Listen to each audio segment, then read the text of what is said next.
Hey everyone. So I paint a lot of people and characters in my work, with all kinds of different lighting and color palettes. Here are some shadow colors, selected from all of these. Notice they're all different. So how do you even know which colors to pick that'll look good on skin tones? Let's do a quick bit of theory here. I'm painting up a generic Caucasian flesh tone palette. It's got ochres, peaches, reds. Then I'll fire up Blender, which is a 3D program. And don't worry, you don't need to know how to do this part. I'm just putting that flesh tone texture on this ball. So I've got a little flesh ball that I can light. All right, great. Let's experiment with this. Look at the light side of the ball, this part here. This is my light source color. It's just white. So I'm gonna sample two light colors of the ball, this point and this point. I'll paint them as swatches here, and there they are. Now I'll take the color of the light and make it warmer, in this case, more orange. I'll go ahead and sample the same points and paint those swatches. All right, let's look at what just happened there. Our base colors were about here on the color wheel. We had a white light to start with, and a white light doesn't motivate the base colors to go anywhere. But when you warm up the light source, say over here, now the base colors are motivated to chase it. So what you get is a mixture of the base color and the light's color.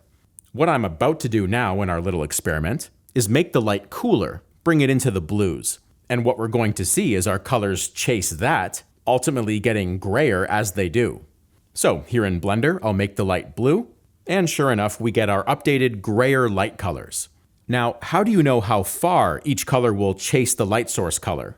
Remember, it's a combination of base color and light color. The rule of thumb is, the more saturated the base color, the more weight it has in that equation. All right, so that's light colors. What about shadow colors? Well, here in Blender, we can also change the environment color. That is, the overall ambient color of the surroundings. I'll set that to about here, and let's compare. First of all, the light color is virtually unaffected. The shadow color, however, I'll sample this one and paint it over here, and we see a decent amount of difference. So the environment color has a lot to say about shadow colors. Back in Blender, I'll make the light warm again, still with the warm environment. Take a look at that. Now I'll make the environment cooler, imitating kind of an outdoor blue sky situation. So let's compare those. And once again, the light color is virtually unaffected. The shadow color, however, is dramatically different. So, conclusion, we have two color influencers. The light color affects the color of the object in light, and the environment color affects the colors in shadow. And because you're dealing with those two elements in any lighting, you will almost always have a movement in temperature from light to shadow. All right, so let's paint a flesh ball now, and I'll start off by defining the environment. I'm doing a blue sky here, as that's a very common situation, and I'll block in the base colors of my flesh ball. Again, mixing a few different typical colors in this case. Ochres, reds, same as we saw before. Okay, so I'm imagining a warm light situation compared to a cooler environment. So that tells me that I should ballpark my light colors, say in this range, compared to my shadow colors, which should move cooler in temperature. So I like to start with what I consider to be an average shadow color. And here's what it looks like on the color wheel. As you can see, it has moved toward blue, but not that far. I mean, I can certainly go further and get cooler, which is exactly what I'm going to do now. See how I'm building up slightly cooler colors in the shadow? I don't really know or care which exact color I'm choosing. I only care about the direction of movement. That color can get cooler because the environment allows it. So whether you want to get cooler toward blues, purples, cyans, it doesn't really matter. A large part of that is up to taste. Let's do another one with a warm environment this time. What's interesting about this one is I'll also keep the light relatively warm. So we have a warm light and a warm environment. Laying in those same base colors here. Now, when I lay in the average shadow color this time, I'm going more saturated toward the red. That's the exact opposite way I went last time.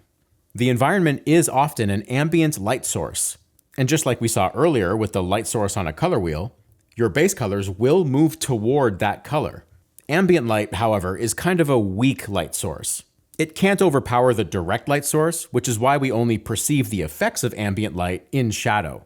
So there we go. There's our two opposite yet both correct flesh ball color studies. Let's now apply all this to a character. But before I do that, I want to tell you about this video's sponsor.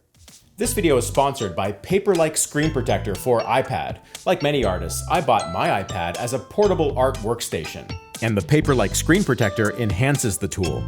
This isn't just a piece of plastic. It uses a micro bead technology called nanodots that give both the resistance and texture of high-quality art paper. It comes with a very simple yet clever installation kit. You attach these little stickers, use the wipe to ensure your screen is clean and dust-free. I loved this part, by the way. Then it's peel and stick. I used an old gift card to iron out the air bubbles. The Paper-Like does not sacrifice your iPad's screen clarity.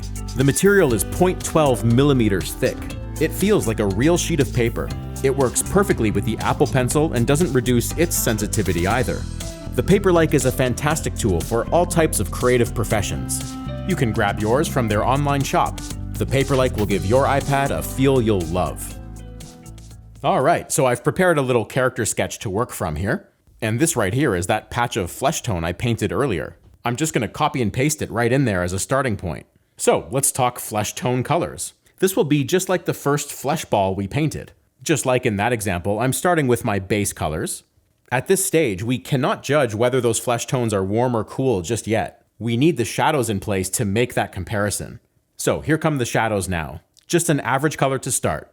Now, I'm purposely not showing you my color picker. The whole point of this lesson is to evaluate things based on the overall movement of a color. The temperature change is what's important, rather than the exact RGB color you're selecting. On a color wheel, though, this is what we've got so far. I've placed my base colors within this range here. It occupies one particular space in the color wheel. I know I want to move cooler for shadows because I'm imagining a cooler environment. So if I'm thinking of blue as my cooler color, which I am here, I know that my shadow colors have to move generally this way. And once again, the exact color doesn't really matter. As long as it's trending or moving in that direction, you're going to be okay. Notice on my color wheel there, and in the actual painting, some of those shadow colors are still in the reds or oranges. But that's okay because they have moved cooler from the base color position. They don't have to get all the way to blue. That's not what's important. It's the relative temperature shift that matters. As far as the background goes, you don't literally need the color blue there like we had in our flesh ball. These flesh tone colors communicate the temperature shift by themselves. But just to show you, I could easily paint blue back there, and it feels appropriate because that's the driving force I've based the shadow colors on.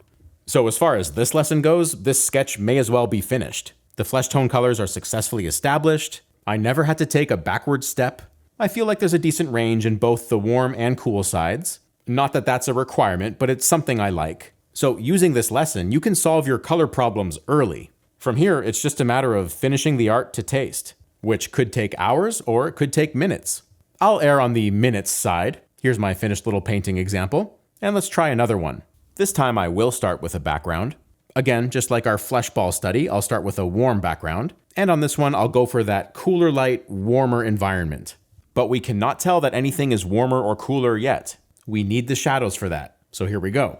I like to start with an average color. In this case, it's a saturated red. Specifically, a red that is more saturated than anything in my base color palette.